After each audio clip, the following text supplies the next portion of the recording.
Hey guys, it's Siobhan. Welcome back to my channel. So I decided that instead of just typing about this or blogging about this, I was going to do a video to explain this too. And so what I mean by this is I decided, or I asked if y'all would like to see a video of how I set up my sacred space. So I have a couple. There's one on this half of my headboard. There's a smaller one along my windowsill, and then I actually do plan on setting one up in my closet for more of like prayer purposes. So I just figured I'd walk you through how I set up this one because this is the most prominent one that people see. So I'm not gonna go through I'm not gonna show you like each individual step, but I might do like an updated video later on showing you how I actually make the one in the closet, because right now it's kind of hard to get to the one that's going to be in the closet. But so what I do when I want to set up a sacred space is, so yeah, pretty much only from where you can see the Palo Santo over is the sacred space, because the other half is like my skincare stuff.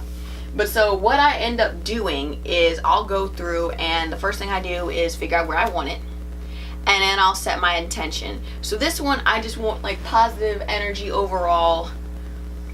And you know, I'd like to be able to sleep without having dreams now, or bad dreams anyway. Now I sometimes have them still, but you know, everybody does. But so for me, I wanted a sacred space that was going to promote peace for me personally. So what I do is, like I said, I figure out what I want and set my intention. So I declare that this sacred space will bring me peace, or something to that effect, or I am designing this sacred space to promote peace within my bed. And so then from there, I will go through and I will use like a conventional cleaner. So I will take like, especially because like certain areas like my windowsill tend to get dirty. So like I'll take like bleach or something, or Clorox wipes or whatever, and I will wipe the area down. Now there are some more natural cleaners that I do want to get, like the 7th generation ones, and I believe Root Pretty makes like an all-purpose cleaner. And there's also a couple that I've seen on Amazon that are like $8. And those are all natural too, so I'm probably going to invest in those so I won't have to use, you know, Clorox bleach. But so that's what I used in the past. And so then from there, this item is actually behind me. After I wipe everything down with the conventional cleaner and I let that dry, then I'll get a white washcloth, specifically white, and wet it with my Florida water. This is what my bottle looks like right here. I've actually had this one for a few years, and I picked it up from, it was my old local pagan shop, and they actually closed down but reopened under a different name, under like people that used to work there. So before I got this from Bell Book and Candle, but now I can actually go to Finding Avalon and get it. If you're not in Delaware, look up at like your local Botanica or see if there's like a crystal shop nearby you. But for at least in Dover / Camden, Finding Avalon's in Camden. It's maybe like a 10-minute drive from here. It's a little bit past where I actually go to yoga. But so I wipe everything down with this, again saying my intention and just trying to remove any negative energy from the space. So after that, I may also use like a cleansing spray, because I'm not a huge sage person. Sage, actually, I hate how sage smells, and it also messes with my asthma. So I will use the energy cleansing chakra elixir from Ashley's Naturals, and I used to have a sage / Palo Santo spray from, I believe, Holistic Heights, but I think after a while of having it, it just started to smell funky, so I got rid of it. I might actually invest in another one because it was a good price, and it was black owned, and it did what I needed it to do. So, you know, I got everything that I wanted at once. I feel weird having my like thing up that high. But so from there, after cleansing, then I kind of decide what I want to be specifically on the sacred space. Now, the necklaces hanging above aren't the sacred space. It's literally just the stuff that is on the top of the headboard, and, you know, the crystals that are down here, kind of. But so what I do from there is then I decide how do I want it to look, because like I do photograph, take pictures of my sacred space every now and then and put them on Instagram or on Holistic Melanin. So I do kind of want it to look nice too. But so then I just kind of decide what I want up there and how I want to lay out and what it's supposed to represent to me. So you see I have my Himalayan salt lamp candle holder, as well as my actual Himalayan salt lamp that's shaped like a teardrop. I actually also use this to set the mood. So this is also called our sex lamp. So then from there, as you can see back here, I have a singing bowl. I picked that from Amazon. I think it was like $20, and I think that's because the one at Finding Avalon I think was like $56 to $60. And yeah, I might invest in a higher quality one at some point in time, but for my first one, $20 is all I really needed. So back here is I believe this is an amethyst and garnet pendulum that I got in an old not chasing unicorns, in an old Goddess Provisions box, and then I go on and off with this subscription to them.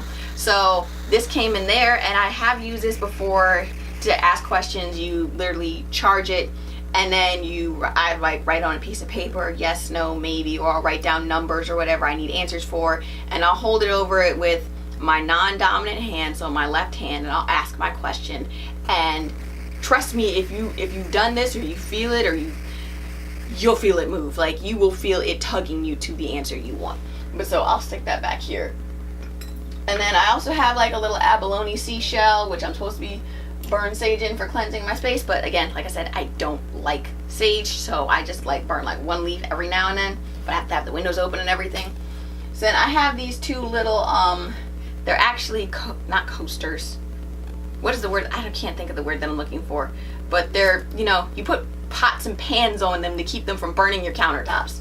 So then this is spirit quartz, and this was a candle from Natural Annie's, and it came in one of my last Hours by Black Joy boxes, and I used the living crap out of that candle. It smelled like a lemon starburst, and I know some people are like, oh, you want to be treated like a pink starburst? No.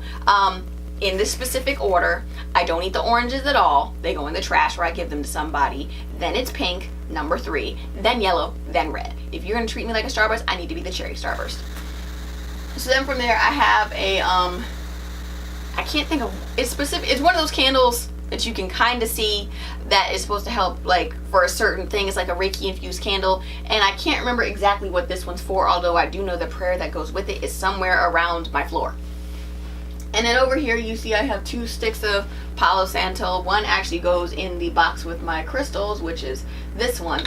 And then the other one I just have, for cleansing my room purposes. Now that I don't use Palo Santo too much, because where sage messes with my asthma, Palo Santo messes with my Nana's asthma. So I really do want to reinvest in that spray now that I'm thinking about it, because I do really like Palo Santo.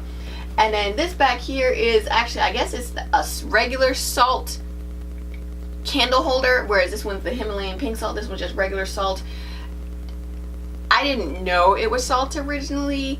I just happened to buy it thinking it looked nice, and then I guess when I started with my first aloe vera plant, I had it on the dresser next to it before I rearranged my room, and I overwatered it a bit, so it kind of flooded out the bottom of the flower pot. And I wondered why I had like weird like crusted stuff on my dresser. So me being me and knowing that I don't do anything too crazy in my room, I just kind of,